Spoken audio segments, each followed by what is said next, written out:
What's up, YouTube? Dragon Power 17 here. Today I'm coming at you guys with my Invoked update. Um, Windwitch, the whole shebang. Making this deck throughout all the process was very interesting, very fun. I enjoy this deck a lot. I'm making this deck as my final draft of it because I changed it up since the previous build, and I decided to show you guys the final changes on this deck, and I won't be making any further edits on it from now on. The reason why I'm doing it, again, like I said, I've had a lot of fun with this deck, so I've decided to, while going in and venturing into other decks and stuff with Maximum Crisis coming out, give this deck a break. So I decided to do the last profile of this deck and all the updates I made since the previous one. So let's get right into it. I think I talked enough about it. So here we go. We've got the triple Invoker, triple Windwitch, the Ice Spell, double blast one. Ooh, that's weird. One Snowbell. I cut Scythe down to 2, which I feel like I should have done a long time ago, but finally cut it to 2, and it's a good number. You should run 2 Scythes, 1 more attack, regardless of anything else. But let's see, on to our hand traps. We have our double Ghost Ogre. No Maximum Crisis shenanigans in the deck yet. I probably won't play this deck post Maximum Crisis, so no Ghost Ash. On the spells, we have double Invocation, triple Meltdown, and double Terraforming for the invoked part. I've got double Pot Desire still. Well, I don't know if still or not. I think I cut it to 2.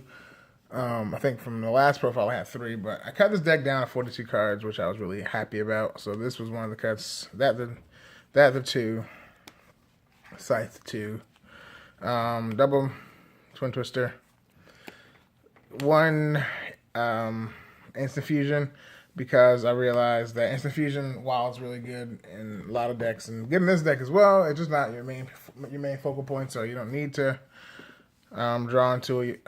Opening it turn 1 is kind of bad, so cut it down to 1, and it's been working out pretty well. And last but not least, the 1 Regeki.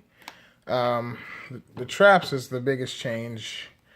Triple Sanctum still, triple Call. I had this at 2 for like the beginning of this last phase of Invoked, and I hated it, so I went back up to 3. So the 3 Call is the correct number, I feel like. I had 2 Karma Cuts. I needed Battle Traps, I guess.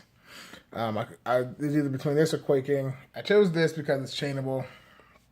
Yeah, you discard, but whatever. And if you happen to hit a monster in the field, it banishes all targets in the grave that are the same name. So like hitting a alternative dragon banishes all copies of Blue Eyes, or hitting a baby Ceratosaurus banishes all copies of that in the grave, and all this, that, and the other. So this is pretty good. Double Lost Wind, more battle trappage that is going to be used during damage step to half your opponent's monster. Or you can just flat out negation of monster effects. It's really good. 1 Imperial Order still. I cut the D barriers. Actually sold them because they were not very useful. So triple strike, 1 warning rounds out my my main deck.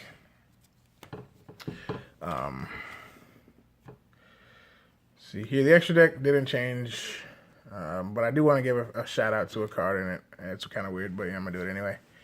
Double Makaba, double Raging Bliss, Elysium. Shout out goes to the Invoked Purgatrio. I was playing against one of my friends at locals, and he was testing out his post Maximum Crisis dinos, true Draco dinos, true King dinos, sorry.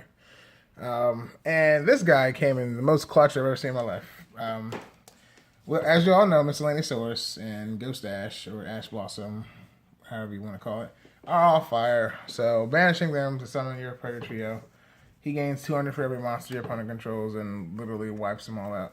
So my opponent had a board of 5 monsters. I killed them all with this guy, doing a grand total of 7,100 points of damage. So this guy had the biggest shout out, and he became like hatred of all Dino players who watched that duel as well. So yeah, this guy's really good. Keep that in mind for you future Invoked players out there.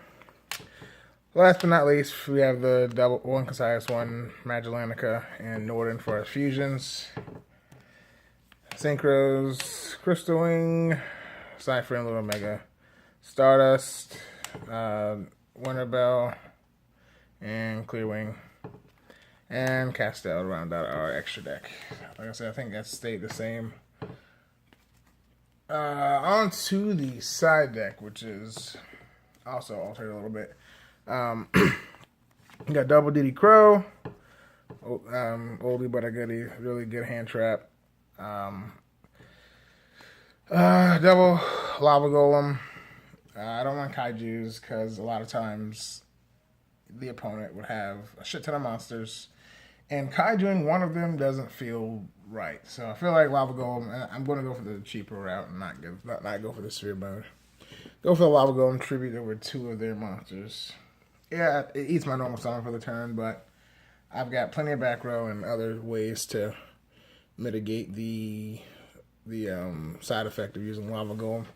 So 2 of those. Double Dark Hole, newest tech for other Invoke players. I don't know if anyone's ever been using it. I haven't seen anyone else use it.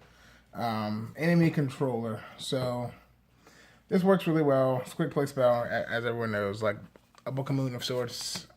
When like effects that activate on normal summon and they get negated if you tribute it or if you put it face down. If it's no longer face up on the field, the effect can still resolve. So depending on like the negation card, of course, but for the most part, the negation does get dodged if they're no longer face up on the field.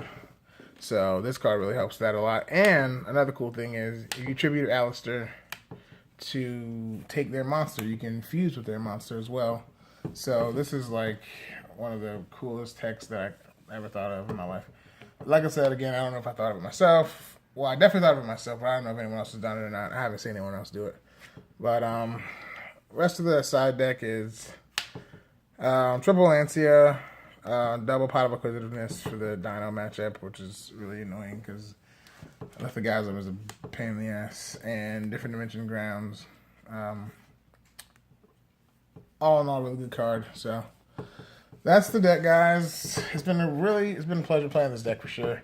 Definitely going to be going on adventuring into other decks and doing different deck profiles and edits and updates and all that stuff for those decks as well. So you can look forward to that in the weeks coming up. Whenever the Jump promo for the Apprentice Illusion Magician comes out, I will be definitely doing a Dark Magician deck profile. I'm super stoked for that. And if you enjoyed this video, of course, leave a like, thumbs up, all that fun stuff. You can leave a comment down below what you think of the deck, the text, and what you guys like to do, all that fun stuff as well. My social media will be down in the description box. And as usual, this will be Dragon Power 17 signing out.